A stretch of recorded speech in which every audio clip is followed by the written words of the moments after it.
everyone, welcome back to my channel. Today I am back with a new animal and it's called the Harpy Eagle.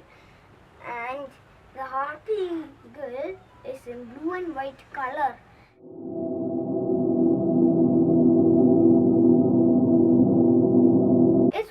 It's one of the most dangerous bird in the world.